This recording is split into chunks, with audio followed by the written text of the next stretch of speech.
Hai Minamania, kembali lagi bersama saya Amalia Ratri, presenter konseling perikanan. Seperti biasa, saya akan menyampaikan berita pilihan bulan ini. Tetap stay tune di Highlight News. Menteri Kelautan dan Perikanan Sakti Wahyu Trenggono telah mencanangkan 5 program prioritas berbasis ekonomi biru, diantaranya memperluas kawasan konservasi perairan, penangkapan ikan terukur berbasis kuota, pengembangan budidaya perikanan berkelanjutan, pengelolaan ruang laut, pesisir, dan pulau-pulau kecil, serta pembersihan sampah plastik di laut melalui gerakan partisipasi nelayan atau Bulan Cinta Laut. Untuk mewujudkannya, diperlukan dukungan penuh dari semua elemen, termasuk juga peran penyuluh perikanan. Dalam mengawal jalannya kelima program tersebut, Badan Riset dan Sumber Daya Manusia Kelautan dan Perikanan atau BRSDMKP melalui Pusat Pelatihan dan Penyuluhan Kelautan dan Perikanan menggelar kegiatan Temu Koordinasi Pendampingan Program Prioritas KKP tahun 2023 secara hybrid pada 23 Februari lalu. Kegiatan ini bertujuan mengoordinasikan pendampingan penyuluhan untuk program prioritas bersama unit eselon 1 yang berwenang, antara lain Direktorat Jenderal Perikanan Budidaya, Direktorat Jenderal Perikanan Tangkap, Direktorat Jenderal Pengelolaan Ruang Laut, serta Direktorat Jenderal Penguatan Daya Saing Produk Kelautan dan Perikanan. Pada kesempatan ini, Kepala BRSDMKP Inyoman Radiarta yang diwakilkan oleh Sekretaris BRSDMKP Kusdiantoro menyampaikan terkait dukungan BRSDMKP untuk program prioritas serta program utama BRSDMKP yaitu Smart Fisheries Village dan Vocational Ghost Actors atau VOGA. Kusdiantoro juga menambahkan keberhasilan program tersebut tidak lepas dari peran penyuluh perikanan yang mendampingi di lapangan. Ia menyampaikan penyuluh harus memiliki konsep 5P meliputi passion, yang memiliki makna penyuluh harus semangat dalam mendampingi kelompok di lapangan. Passion, penyuluh perikanan harus memiliki kesabaran dalam mendampingi kelompok sehingga kedepannya akan tumbuh kelompok yang menjadi indikator pembangunan sektor perikanan. Precision, penyuluh harus gigih, ulet, dan pantang menyerah dalam meyakinkan kelompok usaha perikanan baru. Positive thinking, penyuluh harus berpikir positif dalam menjalankan tugasnya. Dan pray, dalam menjalankan tugas, penyuluh berdoa agar target dalam mewujudkan program prioritas diberikan kemudahan. Sebelum sesi diskusi berlangsung, Kepala Puslatlu KP Lili Aprilia Pregiwati menyampaikan laporannya. Pihaknya mengatakan bahwa temu koordinasi ini sangat penting untuk jalannya pendampingan program prioritas oleh penyuluh perikanan di lapangan.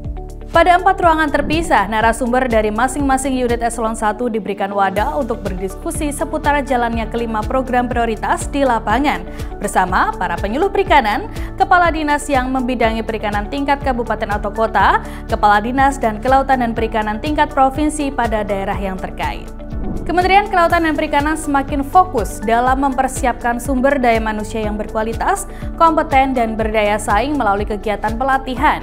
Hal ini sebagai upaya dalam rangka mendukung terwujudnya 5 program strategis KKP, utamanya pada program penangkapan ikan secara terukur berbasis kuota dan pengembangan budidaya laut, pesisir, dan darat yang ramah lingkungan. Untuk mengimplementasikannya, KKP melalui BRSDMKP menggelar kegiatan pelatihan kelautan dan perikanan dengan beragam tema pelatihan secara tatap muka di beberapa wilayah di Indonesia. Tema kegiatan pelatihan ini meliputi pelatihan budidaya pembenihan ikan lele, pelatihan diversifikasi olahan hasil perikanan, dan pelatihan merakit alat tangkap gillnet ramah lingkungan yang diikuti sebanyak 300 peserta dari para pelaku utama dan pelaku usaha. Pelatihan ini difasilitasi oleh Balai Pelatihan dan Penyuluhan Perikanan Medan pada 2 hingga 6 Februari 2023. Tema pelatihan lainnya yaitu pelatihan budidaya ikan koi yang diikuti sebanyak 300 peserta pembudidaya ikan di Kabupaten Blitar, Kabupaten Tulungagung, dan Kabupaten Kediri, Provinsi Jawa Timur pada 13 hingga 14 Februari 2023. Selain itu, pelatihan diversifikasi olahan ikan juga turut dilaksanakan yang diikuti sebanyak 300 peserta di Kabupaten Timur Tengah Utara. Pelatihan ini difasilitasi oleh BP3 Banyuwangi pada 23 hingga 24 Februari 2023. Kepala BRSDMKP Inyoman Radiarta menyampaikan, upaya pengembangan sumber daya manusia melalui kegiatan pelatihan merupakan faktor penting dalam mewujudkan program prioritas KKP. Kegiatan pelatihan ini terbagi menjadi 3 kategori, yaitu teori, diskusi, dan praktek. Adanya pelatihan ini diharapkan peserta pelatihan dapat mengaplikasikan secara langsung untuk keberlanjutan kegiatan kelautan dan perikanan. Kepala Puslatlu KP Lili Aprilia Pregiwati mengharapkan melalui kegiatan pelatihan ini para peserta dapat membangun jejaring antar pelaku usaha perikanan. Sebagai percepatan dalam mendukung program strategis KKP, pada 27 hingga 28 Februari 2023, KKP melalui BRSDMKP juga turut menggelar kegiatan pelatihan perbaikan alat tangkap gillnet dan pembesaran ikan lele sistem bioflok yang difasilitasi oleh BP3 Bitung dengan diikuti sebanyak 300 peserta. Sementara pelatihan pengembangan usaha ikan yang difasilitasi oleh BP3 Banyuwangi turut diselenggarakan dengan diikuti sebanyak 300 orang. Tidak hanya itu, pelatihan sertifikasi nelayan pun juga diselenggarakan di Kabupaten Lampung Timur dengan diikuti sebanyak 150 peserta yang difasilitasi oleh BP3 Tegal. Kegiatan pelatihan tersebut merupakan inisiasi dari para anggota Komisi 4 DPR RI. Tak hanya untuk pelaku utama kelautan dan perikanan saja, Puslatlu KP juga menargetkan pelatihan untuk para tenaga pengajar dan juga aparatur sipil negara. Pelatihan tersebut dilaksanakan untuk memastikan kompetensi serta kinerja sumber daya manusia kelautan dan perikanan, khususnya para tenaga pengajar serta pegawai lingkup KKP agar tetap relevan dengan perkembangan peraturan. Tugas dan fungsi ini diampu oleh Balai Diklat Aparatur atau PDA Sukamandi sebagai salah satu unit pelaksana teknis Puslatlu KP. Tercatat sejak tanggal 7 Februari hingga 3 Maret 2023, Balai Pendidikan dan Pelatihan Aparatur Sukamandi telah mengadakan 3 pelatihan yang menyasar kalangan guru, dosen, pejabat fungsional, serta aparatur sipil negara lain. Pelatihan pertama yaitu pelatihan Hazard Analysis and Critical Control Points atau HACCP bagi guru dan pelatihan 5C for Smart ASN KKP lingkup BRPI BDA Sukamandi yang diadakan pada 7 Februari secara blended learning. Pelatihan HACCP ini bertujuan untuk memastikan para guru memiliki sikap dan pengetahuan dasar mengenai standar kelayakan pengolahan ikan, sistem jaminan mutu, dan keamanan hasil perikanan. Sedangkan pelatihan 5C memberikan materi kepada pegawai di lingkup Balai Riset Pemuliaan Ikan dan Balai Diklat Aparatur Sukamandi untuk lebih terampil dalam soft skill komunikasi dan pola bekerja. 5C sendiri adalah singkatan dari Communication, Collaboration, Critical Thinking, Creative Thinking, dan Continuous Learning Skills yang merupakan kemampuan dasar untuk mentransformasi para pegawai menjadi Smart ASN. Kegiatan ini selaras dengan program pemerintah melalui Kementerian Pendayagunaan Aparatur Negara dan Reformasi Birokrasi atau Kemenpan RB untuk mewujudkan SDM pemerintah menjadi Smart ASN selambat-lambatnya pada tahun 2024. Pelatihan kedua adalah pelatihan cara budidaya ikan yang baik dan cara pembenihan ikan yang baik atau CBIB dan CPIB bagi guru dan dosen secara blended learning pada 13 hingga 16 Februari 2023. Kegiatan ini berhasil melatih 73 guru dan dosen lingkup Pusat Pendidikan Kelautan dan Perikanan dalam melakukan praktek pembenihan serta pembesaran ikan yang baik dan benar.